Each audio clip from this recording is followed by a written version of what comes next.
नमस्कार दोस्तों, मैं आशीष सर आप लोग को स्वागत करता हूँ अपने चैनल पे। दोस्त आज हम शुरू कर रहे हैं सेकेंड चैप्टर जिसका नाम है मेजरमेंट्स। इसके बारे में कुछ टॉपिक को ही चर्चा करेंगे। ये एक बहुत छोटा चैप्टर है। इसके बाद से चैप्टर जितने आगे बढ़ेंगे वो बड़े होते जाएंगे।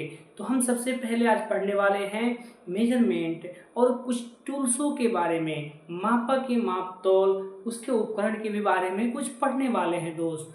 तो आइए देर करने से पहले पढ़ लेते हैं दोस्त। आज क्या पढ़ना है? चैप्टर 2 मेजरमेंट, माप तौल। ठीक है, देखिए माप क्या होता है। माप क्या होता है? किसी कार्यखंड को, आकार को मानक इकाई में, किसी कार्यखंड के आकार जो होता है, जैसे मानिए ये कार्यखंड है हमारा, इसके आकार को मानक इकाई में निर्धारित करने को क्या कहते हैं? माप कहते हैं। जैसे हम ये मार्कर लिए हैं, हम नहीं जानते हैं कि कितना है, तो हम क्या करेंगे, स्टील रूल से लेके इसको मानक इकाई में माप के बता देंगे। 10 mm है या 10 सेंटीमीटर है या 10 किलोमीटर है, मतलब जो भी हो हम माप के बता देंगे। ठीक है, उसी को हम क्या कहते हैं? माप कहते हैं। देखिए उसके बाद से क्या पढ़ना है? माप के प्रकार। अब इसमें देखिए, इसमें कितने माप के प्रकार कितने होते हैं? रेखीय माप होता है, कोणीय माप होता है, त्रिज्य माप होता है, समतल सतह माप होता है। ठीक है, देखिए रेखीय माप क्या होता है, इधर कुन्ना में समझाने की कोशिश करेंगे। आ जाइए कुन्ने में। क्या? कुन्ने में। देखिए रेखीय माप क्या होता है? सीधी रेखा में मापी जाने वाली माप को ही रेखीय माप कहते हैं। सीधी रेखा में मापे जाने वाले माप को ही रेखीय माप कहते हैं। अगर हम सीधी लंबाई को माप रहे हैं, किसी डंडे को माप रहे हैं, किसी दूरी को माप रहे हैं, जैसे मानिए एक प्लेट है, जैसे आप पढ़ रहे होंगे तो आपका टेबल है, उसकी लंबाई को माप रहे हैं, तो क्या हो गया? रेखीय माप हो गया, सीधी माप हो गया। सिंपल भाषा में कहें तो सीधी माप ली जाने वाली माप को ही रेखीय माप कहते हैं। ठीक है, आशा करता हूँ आप लोगों को समझ में आ गया होगा। दूसरा क्या था? दूसरा क्या था? कोणीय माप। अगर दो लाइनों को जब काटा जाता है तो ये जो माप लिया जाता है, इस पे ये क्या है? कोणीय माप है। ये क्या है? कोणीय माप है, एंगल है। क्या? एंगल है, ये एंगल मेजरमेंट है। क्या? ठीक है, अब देखिए इसके बाद आता है हमारा त्रिज्य माप। आप त्रिज्या के बारे में सुने होंगे। त्रिज्या क्या होता है? त्रिज्या क्या होता है? कोई वृत्त, जैसे मानिए कि हमारा प्लेट है, ये क्या है? एक प्लेट है, या एक पाइप मान लीजिए, ये पाइप है। क्या? पाइप है, कोई पानी वानी बहने वाला पाइप है, इतना मानते हैं। इसकी कुछ त्रिज्या होगी, इसके कुछ व्यास होगा। ठीक है, तो जो इस माप को हम लेंगे, ये क्या है? ये त्रिज्या है। क्या है? त्रिज्या है। इसी को हम कहते हैं त्रिज्य माप। इसको क्या चीज से लेंगे? पहले डायमीटर मापेंगे, उसको आधा कर देंगे, त्रिज्य माप आ जाता है। समतल सतह माप, जो कि सरफेस प्लेट से लिया जाता है। अब देखिए रेखीय माप स्केल, माइक्रोमीटर दोनों से ले सकते हैं। कोणीय माप चांद, ट्राई स्क्वायर से ले सकते हैं। त्रिज्य माप गेजों से ले सकते हैं, रिंग गेज, प्लग गेज, सब गेज से आप ले सकते हैं। समतल सतह की माप सरफेस प्लेट से, वो भी एक प्लेट तरह, जैसे क्या है? बोर्ड है। समतल सतह माप क्या है? जैसे देखिए, आप जैसे देखते हैं, जैसे आपके गाल की कहीं ऊबड़ खाबड़ मत हो, ऐसे मतलब हर एक चीज़ में देखना है कि देखिए जैसे प्लेट है, अब प्लेट में कहीं ऊंचा उभरा हुआ हो, कहीं नीचा बैठा हो, ये सब मतलब बराबर होना चाहिए। क्या होना चाहिए? बराबर होना चाहिए। ठीक है, वही हो गया समतल सतह माप, जिसे हम सरफेस प्लेट में। आप क्वेश्चन पूछता है स्केल से हम कौन सी माप ले सकते हैं? तो रेखीय माप। माइक्रोमीटर से हम कौन सी माप ले सकते हैं? तो रेखीय माप। ट्राई स्क्वायर से हम कौन सी माप ले सकते हैं? तो एक बात यहाँ ध्यान रखिएगा कि ट्राई स्क्वायर से हम सतह भी मापते हैं और कोण भी मापते हैं, क्योंकि ट्राई स्क्वायर का ऐसा ही तो होता है जनाब, ऐसा ही होता है। तो हम इसी पर्सन से, जो यहाँ पे इससे हम सरफेस भी माप सकते हैं। क्या? सरफेस भी माप सकते हैं। इससे क्या होता है? इससे एंगल माप सकते हैं, इससे एंगल माप सकते हैं। ठीक है, तो आप ये दोनों ध्यान रखिएगा। यहाँ पे क्रॉस होता है, जैसे यहाँ पे ऐसे बनेगा ना, ऐसे ऐसे ऐसे बन जाएगा ये। यहाँ पे थोड़ा सा कटा रहेगा आपका, यहाँ पे कोण मापने के लिए। ठीक है, आप कभी ध्यान से देखिएगा, वही कोण मापता है, वो फंसाने के लिए होता है। ऐसे फंस जाएगा, आपको पता चल जाएगा कि ये 90 डिग्री पे है या नहीं। ठीक है, उसके बताते हैं त्रिज्य माप। गेज, जो गेज होता है ना, अपने गेज ITI में अगर प्रैक्टिकल किए होंगे तो जरूर देखे होंगे, वहाँ पे गेज से त्रिज्य माप लिया जाता है। क्वेश्चन पूछेगा त्रिज्य माप कौन से टूल से लेंगे? तो तो उसमें गेज का कुछ दे देगा, रिंग गेज, प्लग गेज, तो ये सब गेजों का त्रिज्या गेज, पिच गेज सब दे देगा। तो आपको चुनना होगा, या तो डायरेक्ट पूछ देगा गेज से हम कौन सी माप ले सकते हैं, त्रिज्या माप ले सकते हैं। अब यहाँ पे एक और क्वेश्चन फंसेगा कि सरफेस प्लेट, तो प्लेट से जो माप ली जाएगी वो भी समतल सतह का माप, ठीक है, इतना आपको ध्यान रखना है। मार्किंग की विधियां, एक होता है प्रत्यक्ष, एक होता है अप्रत्यक्ष, एक होता है तुलनात्मक माप, ठीक है, 3 तरह के होते हैं। हम एक आसान भाषा में समझाना चाहें, प्रत्यक्ष मतलब आमने सामने, अप्रत्यक्ष मतलब तीसरे व्यक्ति के द्वारा, मतलब आप अपने किसी दोस्त के पास बात पहुंचाना चाहते हैं, तो मानिए कि बगल में बैठा है दोस्त, आप अपना बात पहुंचा दिए, वो क्या हो गया, प्रत्यक्ष रूप से हो गया। और अगर आप उसको पहुंचाना है तो दोस्त कह देना उससे, तो क्या हुआ, ये अप्रत्यक्ष रूप से हुआ, मतलब किसी दूसरे व्यक्ति से आप कहें और वो तीसरे व्यक्ति से जाके कहे, तो ये क्या हुआ, अप्रत्यक्ष हो गया। और तुलनात्मक माप मास प्रोडक्शन में यूज होता है, कहाँ, मास प्रोडक्शन में यूज होता है। क्यों मास प्रोडक्शन में उसको यूज, वहाँ पे बहुत से अधिक उत्पादन होते हैं, तुलना किया जाता है। जैसे ये मार्कर है 5 mm का, अब यहाँ से प्रोडक्ट बनती गया, और ये कहाँ रहता है, लास्ट जहाँ पे चेकिंग होता है वहाँ पे, जैसे यहाँ पे चेक कर लिए, okay okay okay, NG part, okay part, NG part जहाँ चेक किया जाता है वहाँ पे तुलनात्मक माप को रखा जाता है, ठीक है। इतना आपको समझ में आ गया होगा, आशा करता हूँ कि इतना समझ में आ गया होगा। अब हम आगे चलते हैं। देखिए मार्किंग की विधियाँ क्या थी, प्रत्यक्ष, अप्रत्यक्ष और तुलनात्मक माप, ठीक है। तो प्रत्यक्ष मतलब क्या होता है, जैसे कि आपको कोई एक वर्कपीस काटना है, वर्कपीस काटना है, आपको 10 mm का लंबाई का वर्कपीस काटना है, आप क्या करेंगे, आप डायरेक्ट स्केल से मारेंगे और 10 mm से कुछ ज़्यादा काटेंगे, क्योंकि उसको फाइलिंग जब करें तो 10 mm आ जाए। उसको कितने बार मापे हैं आप, स्केल से ही तो मापे हैं, कितने बार नहीं, कितने टूल से मापे हैं, एक टूल से, तो क्या हो गया, प्रत्यक्ष हो गया। अब क्या हुआ, कोई भी चीज़ होता है, जैसे एक बार बन गया तो एक बार स्केल से चेक होगा, उसके बाद गेजों से चेक होगा, तो ये क्या हो गया, अप्रत्यक्ष हो गया। हमने कहा ना कि कोई अपनी बात अगर सामने वाले व्यक्ति के पास पहुंचाता है तो प्रत्यक्ष विधि, और अपनी बात किसी दूसरे से होके तीसरे के पास जाता है तो अप्रत्यक्ष विधि, ठीक है। ये दोनों बात आपको ध्यान में रखना है, ठीक है। उसके बाद तुलनात्मक माप, इसे मास प्रोडक्शन में यूज किया जाता है और तुलना किया जाता है, ठीक है, तुलना किया जाता है, ठीक है। उसके बाद आइए मार्किंग की विधियां, ये हो गया, ये हो गया और ये हो गया। अब चौथा टाइप, मापक यंत्र। भाई ये बहुत बच्चों का कंफ्यूजन है, और इससे 1 नंबर हमेशा हमेशा बोलते हैं, 1 नंबर हर एग्जाम में, हर एग्जाम में यहाँ से क्वेश्चन फंसता है। अब कहाँ फंसता है मैं वो भी दिखा देता हूँ दोस्त। देखिए एक होता है मीट्रिक प्रणाली और एक होता है ब्रिटिश प्रणाली। वो मीट्रिक ब्रिटिश और पत्ती वाला नहीं जो मापा करते थे CGS, MKS और FPS, वो वाला नहीं। यहाँ पे आइए जनाब दिखाते हैं आपको। जैसे देखिए मीट्रिक में क्या लिया जाता है, मीट्रिक में छोटा माप लिया जाता है, मतलब छोटी से छोटी माप हम जब ले सकें उसे मीट्रिक कहते हैं। और मतलब मीट्रिक से कुछ बड़ा, मीट्रिक से कुछ बड़ा जो माप ले रहे हैं उसे हम ब्रिटिश प्रणाली कहते हैं। जैसे मानिए इसमें 0.2 ले रहे हैं, 2 तक हम माप ले सकते हैं। जैसे इस टूल्स को कितना सूक्ष्म माप ले सकते हैं, 0.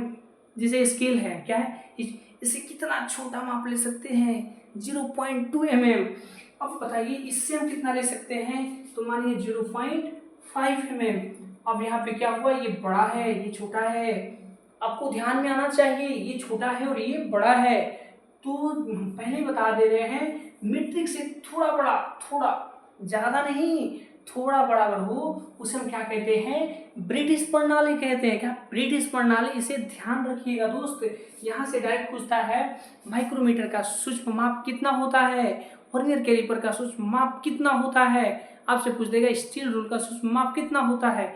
ये क्वेश्चन तीनों के तीनों जो भी हम बोले हैं ये तीनों हर एक एग्जाम में इम्पोर्टेंट रहता है। और ये 100% नहीं 200% मैं दावा के साथ कहता हूँ कि ये क्वेश्चन आता है और बच्चे कन्फ्यूजन याद रहता है, लेकिन वो कन्फ्यूजन के कारण गलती कर देते हैं, क्योंकि बहुत से कैलिपर का क्या होता है 0.01 भी होता है और बहुत से कैलिपर का 0.2 भी होता है। लेकिन माइक्रोमीटर के मीट्रिक में 0.1 और ब्रिटिश में सॉरी मीट्रिक में 0.001 और ब्रिटिश में 0.1 होता है। इसमें बच्चे भी कन्फ्यूजन हो जाते हैं कि भैया क्या करें।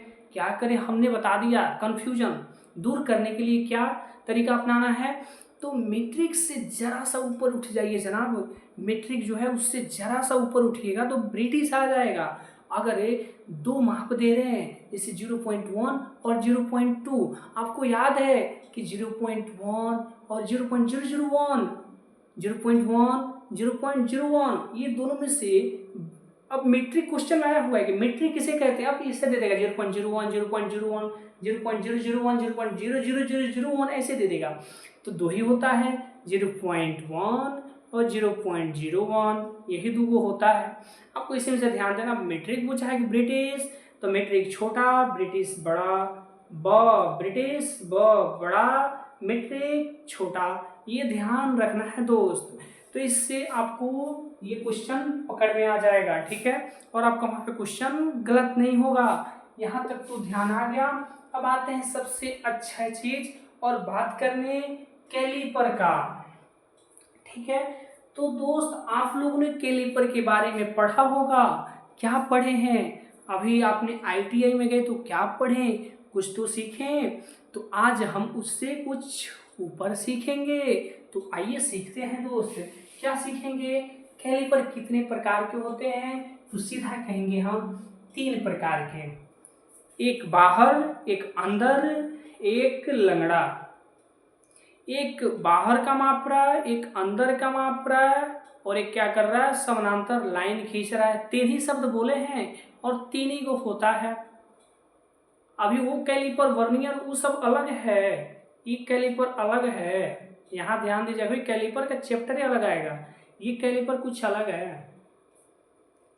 अभी हम जो कैलिपर पढ़ा रहे हैं ये अलग है, और वो जो कैलिपर मापने वाला पढ़ाएंगे वो अलग है, ठीक है।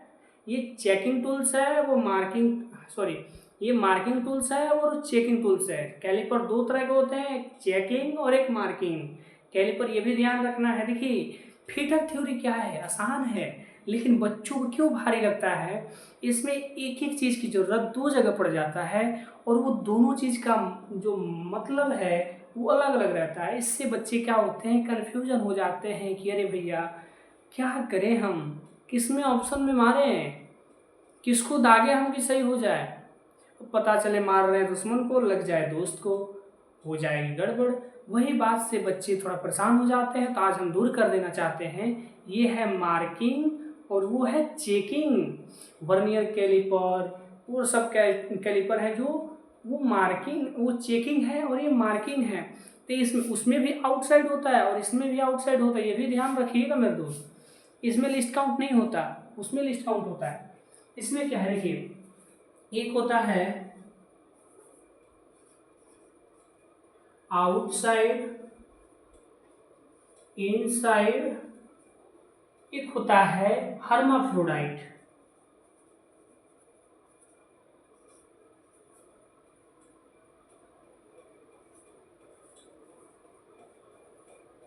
Hermaphrodite caliper. अब इसी का 3 नाम आता है दोस्त, जेनी कैलिपर, लंगड़ा कैलिपर, और एक और नाम बोला जाता है जिसे बोलते हैं ओडलेग कैलिपर, ठीक है, विषम भुज कैलिपर। अब देखिए क्या होता है। अब हमें बताइए, एक हम पाइप बना लेते हैं दोस्त, क्या कर लेते हैं, एक पाइप बना लेते हैं दोस्त, क्या कर लेते हैं, एक पाइप बना लेते हैं। हम बोले दोस्त इस पाइप को देखो, इस पाइप को क्या करो, नाप लो, क्या नाप लो। ये क्या होता है, आउटसाइड, ये क्या होगा, इनसाइड, ये क्या होगा, हर्माफ्रोडाइट। एक समतल भी बना लेते हैं दोस्त, क्योंकि हर्माफ्रोडाइट इसी में काम आएगा, ठीक है। देखिए ये पीसेस हो गया, कोई वर्कपीस हो गया और ये भी वर्कपीस हो गया। आउटसाइड में क्या होता है, आउटसाइड में ऐसे रहता है, दोनों लेग अंदर की तरफ रहते हैं, और इन साइड में ऐसे रहता है।